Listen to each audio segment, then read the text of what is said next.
Palestra de Joel Goldsmith, Sentido Pessoal e o Ser Espiritual, parte 2, tradução de Rosilda Rocha.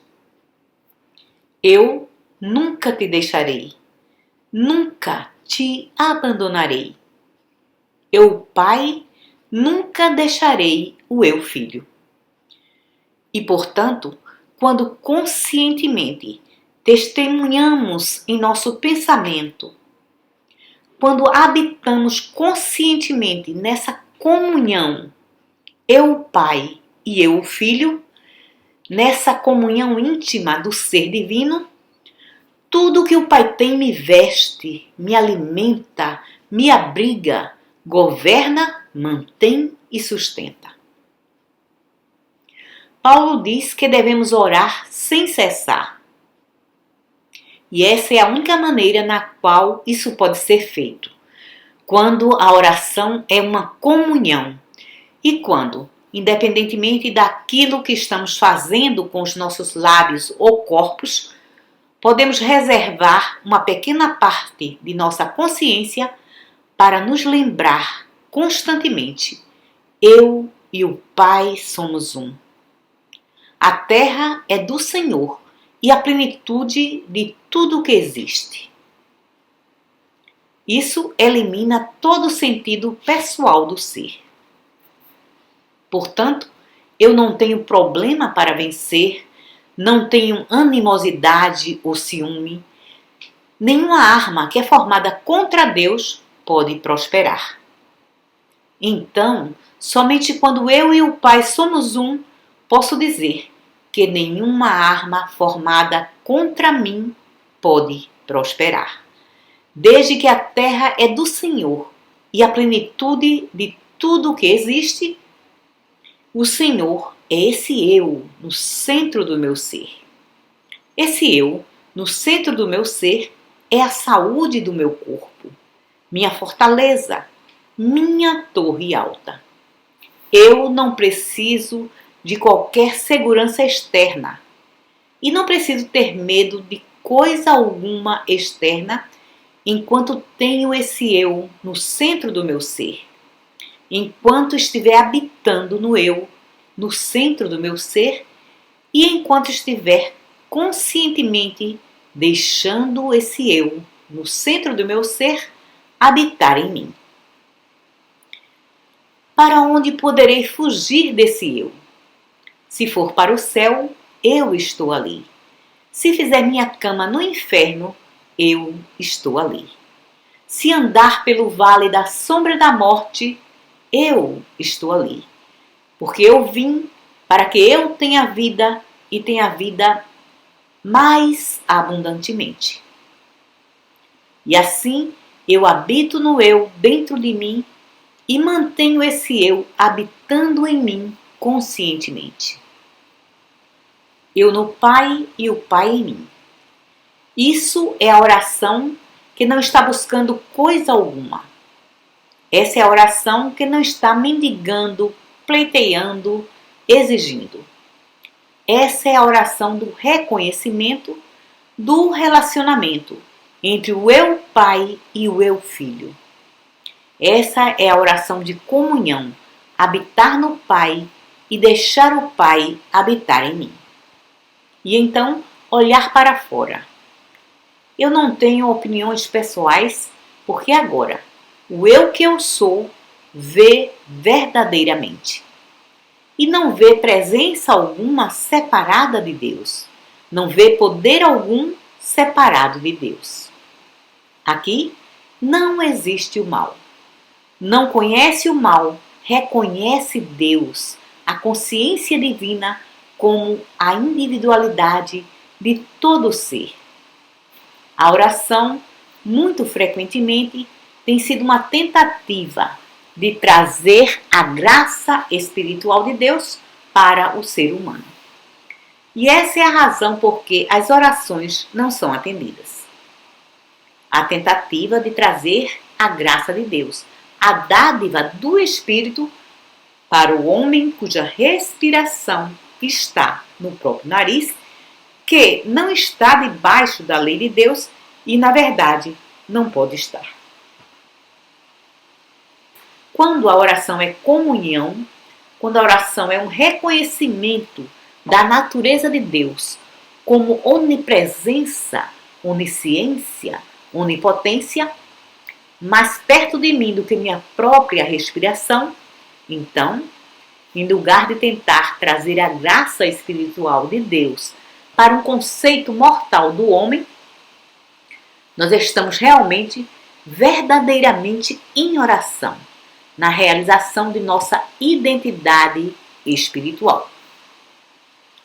O reconhecimento, a realização, o reconhecimento de nossa identidade espiritual é oração.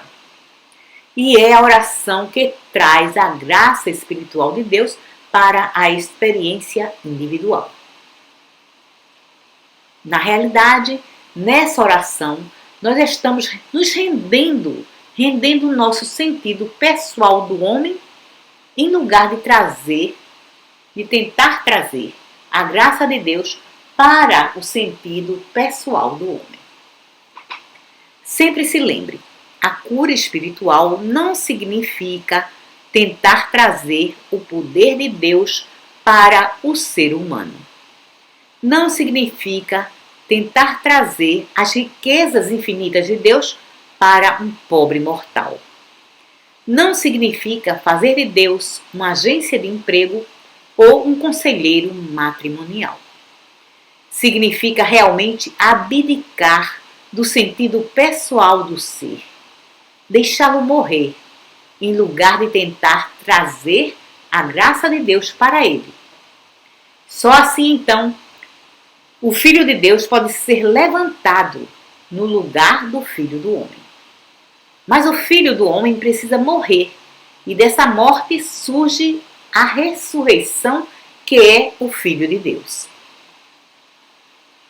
Toda tentativa de beneficiar o homem cuja respiração está no próprio nariz, através de meios espirituais, deve falhar.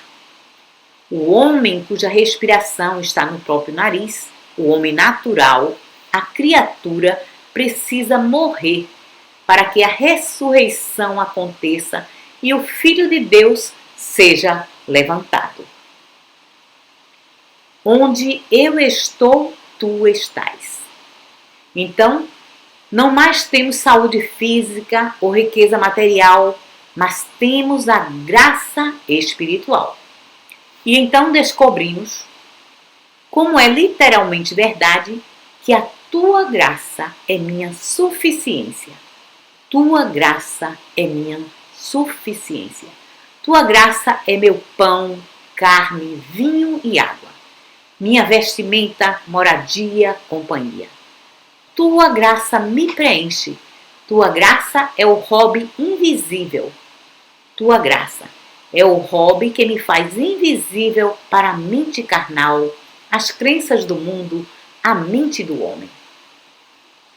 Nós aceleramos o dia de nossa morte e ressurreição à medida em que conscientemente nos lembramos.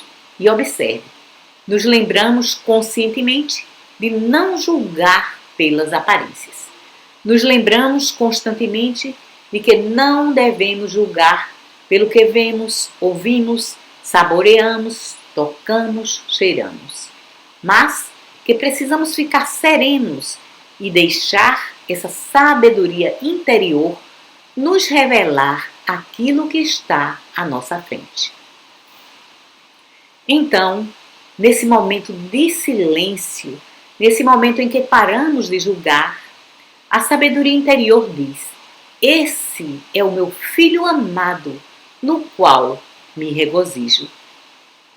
Esse é seu irmão, essa é a sua irmã, esse é o seu ser em uma outra forma. No momento em que o julgamento entrar em seu pensamento, lembre dessa palavra eu e sorria para si mesmo de que tenha, momentaneamente, permitido o sentido pessoal do eu surgir. Então, faça uma pausa por um momento para que o eu real, o eu que eu sou, assuma o comando e revele a verdade. E você faz isso de muitas maneiras. Se eu, Joel, tenho temido germes, ou infecção, ou contágio, tempestades, bombas, então a sabedoria revela que a terra é do Senhor e a plenitude de tudo o que existe. Então, o que você tem a temer? A terra é do Senhor. Existe mal na terra? A terra é do Senhor e a plenitude de tudo o que existe. A plenitude de tudo o que existe nela. E assim, se você ficar relaxado, você não mais teme a aparência. Essa lembrança é uma grande influência de cura e desenvolve a consciência da cura. Simplesmente lembrar que a terra é do Senhor e a plenitude de tudo que existe nela. E o medo desaparece, o ressentimento desaparece, a raiva desaparece. E você começa a testemunhar o mundo real que Deus criou. E quando isso é reconhecido mais profundamente, você vê por que a ovelha pode se deitar com o leão. Então, vai entender por que os metafísicos têm sido capazes de curar doenças por germes, vai entender por que os metafísicos sempre foram capazes de transformar inimigos em amigos. A terra é do Senhor e a plenitude de tudo que existe. A plenitude de tudo que existe nela. Agora veja simplesmente quão maravilhosa é a terra. Somente dessa forma podemos realmente encontrar beleza, harmonia em nossa vida familiar, na comunidade e nossa vida nacional e internacional. Somente quando podemos ver e ouvir através do discernimento espiritual. Esse é o meu filho amado, branco, preto, ignorante ou sábio. Isso são apenas distinções, diferenças criadas pela ignorância, pela crença de que existe um ser, um eu, separado de Deus. Estamos vivendo constantemente entre esses dois mundos, o mundo das aparências e o mundo do conhecimento espiritual, do reconhecimento, da percepção consciente. Naturalmente, à medida em que persistimos e nos elevamos acima do nível do homem cuja respiração está no próprio nariz, devemos, eventualmente, alcançar a totalidade da divindade. Devemos, eventualmente, alcançar a totalidade da glória de Deus. Porém, até lá, cada um de nós deve, através de nossa própria dedicação e devoção, habitar nessa oração interior, nessa comunhão interior, até que mais e mais da graça espiritual, do hobby espiritual, desça sobre nós, até que esse hobby nos envolva completamente. Obrigado.